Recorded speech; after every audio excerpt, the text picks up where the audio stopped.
Hello, ladies and gentlemen, and welcome to another episode of Rams History. Now, today we're going to talk about some challenges to conservatism in the first part of the 19th century. Now, as you recall, ladies and gentlemen, the Congress of Vienna established a conservative framework to try to resist change throughout Europe, and by and large, as we'll see, that framework was very successful in preventing sort of any type of radical change across the political scene in Europe. So we'll take a look at Austria first. Now, if there's any nation that sort of fears nationalism, it is the Austrian Empire. Remember, this is a multi-ethnic empire made up of a large number of different groups. And of course, the Austrian leadership fears that if these groups start to get aspirations of nationalism, that the empire will simply dissolve and break apart. Now, if there's any group in particular that the Austrians have a lot of fear of, it's the Germans within the Austrian Empire. In fact, the Austrian Empire went to great lengths to try to keep German nationalism suppressed because they realized that if Germans began to form a single unified German state, it would be a great threat to the power of the Austrian throne.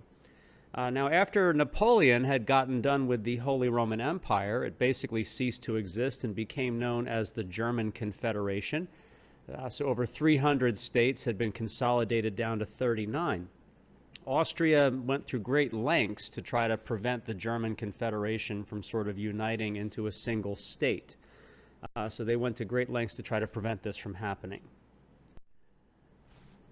Now, something that began to appear in German universities toward the end of the Napoleonic years were these student groups, and I'm probably going to mispronounce this, but they were known as Burschenschaften, I believe. Now, these student groups in some ways were kind of part fraternity, part political club. So they fulfilled a couple of needs. They gave, kids a social outlet, but they also were a hotbed of German nationalism. And these Burschenschaften in particular stressed the need for German unity and German strength. They would actually have bonfires where they would throw things into the fire that in their mind represented German weakness or foreign oppression and things along those lines. Now, the Burschenschaften really got a bad name due to a murder that took place. One of their number, a young man by the name of Karl Sand, actually murdered a playwright who had ridiculed these student groups, went to the guy's house and actually stabbed him in the chest. Now, because of that murder, the Austrian minister Metternich sort of got the opening he was looking for, and he began to pressure the German Confederation to suppress these various student groups. And that's exactly what began to happen. Now, Karl Sand himself was executed for his crime, as we can see here, and in fact, he actually became something of a martyr among German nationalists. He was regarded as sort of this patriot who had died for this cause of German nationalism. Now, as a result of Metternich's pleading, the German Confederation winds up passing two laws, the Carlsbad Decrees and the Final Act of 1820. Now, the Carlsbad Decrees essentially dissolve these various student groups. They're essentially made illegal. The Final Act, on the other hand, actually limited the chambers of some of these German states from discussing certain topics, and among them was possibility of things like German unification. So largely in the German Confederation and Austria, the forces of conservatism were successful in sort of limiting some of these nationalistic impulses. So now let's jump over to France. And again, as you recall, after Napoleon was exiled for the second time to St. Helena, the Bourbons were once again restored. In this case, Louis XVIII, who was sort of a rather awkward, overweight man. However, he had learned a few things from the troubles his brother had gone through. So he will rule as a constitutional monarch. He doesn't make any efforts to be an absolutist. So France has a constitution that was actually written by Louis XVIII, known as the Charter. Now, the Charter did preserve some of the gains of the Revolution. The Declaration of the Rights of Man were largely kept intact, as were the property rights of those who had gotten land seized from the church or from nobles during the Revolution. Now, there was a large faction in France, however, that were known as the ultra-royalists, and these people were sort of thirsting for vengeance after the Revolution and Napoleon. And they put a lot of influence over the king. Now, sort of like in Germany with Karl Sand, there was a murder involved. The Duke of Berry was murdered by someone, and that allowed the ultra-royalist factions to really gain influence with the king. So what began happening during Louis XVIII's years of rule is that liberals in France began to sort of be slowly driven out of power and in some case outlawed. So Louis actually begins his term as king as a constitutional monarch with many rights that liberals would have applauded, but over the course of his years in power, liberals are sort of slowly frozen out of the French political scene. So again, the forces of conservatism gain a strong hand in France. All right, let's jump over now to Italy and Spain. Now, Spain, we have another Bourbon, Ferdinand VII. He is on the throne. He was restored there after Napoleon's forces were driven out. Now, Ferdinand actually faces a rebellion by officers of his army. And he actually backs down in the face of this rebellion, and he agrees to a written constitution. Now, in Italy, sort of a similar thing occurred. There was a rebellion there in what was called the Kingdom of the Two Sicilies, and the king in that area also backed down and also accepted a constitution. So it appears at first that some of the forces of liberalism have been successful, that, you know, these two kings who had been absolute kings are now ruling with a written constitution. However, the other forces have definite ideas in mind. Now, as you might recall, the Holy Alliance was formed at the Congress of Vienna, and its goal essentially was to prevent unrest, or I guess as what they considered unrest throughout Europe. So based upon events in Italy and Spain, the Holy Alliance gets together. Essentially, they state that as stable nations, they have the right to intervene in these affairs. So essentially, Austrian troops will enter Italy. They will restore the king of the two Sicilies, and he will once again become an absolute monarch. And the French will actually enter Spain, and they will restore Ferdinand VII to his place as an absolute king as well. It's important to note, however, that these French troops don't come to Spain to conquer, however. They simply go to put the king back on his throne as an absolute king. Once their goal is established, a few troops stay to protect him, but most of them go home. So they've kind of learned their lesson after Napoleon's years of conquest. All right, now jumping over to mighty Russia. Even Russia, with its history of authoritarianism, experiences some challenges to conservative rule. This becomes known as the Decembrist Revolt. Now, the original Tsar had passed away. I believe it was Tsar Alexander. And he had two brothers who could possibly have succeeded him, Nicholas and Constantine. Now, Nicholas eventually does become Tsar, but he was seen as much more authoritarian, much more conservative.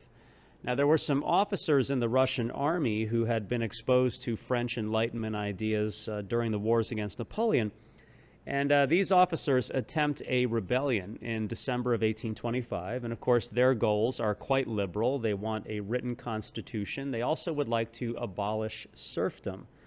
Nicholas, however, has no intention of playing that game. So unfortunately, the Decembrist Revolution of 1825, I guess we have to sort of say, is a hashtag fail. Nicholas orders his cavalry and artillery in. These forces quickly crush the rebellion. Actually, this was witnessed by a fairly large crowd, as you can see in the painting here. Now, Nicholas would go on to become an autocrat. He would rule Russia with very strict sort of conservative ideas, not allowing any sort of change in the program. By the way, he would later crush a similar revolt in Poland in 1831. There was sort of a nationalistic uprising there, but Nicholas made short work of it. Now let's come back to France here real quick. Louis XVIII eventually passes away, and he is replaced by his brother, Charles X. Now, Charles is a definite absolutist. He's a big believer in divine right, and he's really the last thing France needs right at this moment in time. So what begins to happen is there's a backlash against him, and a lot of liberals win election to the legislative branch called the Chamber of Deputies. Now, Charles has no intention of allowing these liberals to stay there, so essentially he uses a military victory in Algiers as cover to issue what are called the Four Ordinances. Now, the Four Ordinances are really basically an attempt by Charles to keep his power. For example, they limit the free press, the Chamber of Deputies was dissolved, and the king orders new elections, things along those lines. Now, when the Four Ordinances are released, the mob in Paris basically goes crazy. The barricades go up. There's very heavy fighting between the army and the workers of Paris, as you can see here. Large number of people killed. However, Charles is unable to regain control, and he abdicates the throne. So Charles is out. Now, the new king of France is actually a part of a different branch of the family tree. He was from the Orleans line. Louis Philippe was a lot more politically moderate. So, for example, he makes some political reforms which liberals would definitely applaud. However, Louis is socially very conservative. And unfortunately for the working class and things in Paris and the rest of France, Louis really doesn't pay attention to their concerns. So their problems with poor food and low pay and poverty and things are largely ignored. So what will happen during the reign of Louis Philippe is that there will be sort of continual uprisings and rebellions. And in fact, these revolts will be crushed. There'll be one in 1831, one in 1832, and another in 1834. So Louis is a little bit of both. He's very politically moderate, but socially quite conservative. Now, if I could just make a quick cultural aside, you're sort of familiar with Louis Philippe, whether you know it or not, because it was during the Workers' Revolt of 1832 that an author named Victor Hugo witnessed these events firsthand in Paris, and later he would write the novel Les Miserables, based upon his experiences in the 1832 Revolution. All right, now let's jump across the channel to Great Britain. Britain had, of course, many of the same Industrial Revolution problems as the rest of Europe. The working class was in dire straits with poverty and hunger, low pay, things along those lines. And there was a great deal of political agitation from the lower classes for better conditions. Now, the initial response of the leadership in Britain was repression. For example, the 6 Acts were passed by Parliament. These were designed to sort of limit domestic unrest. So, for example, large public meetings were forbidden.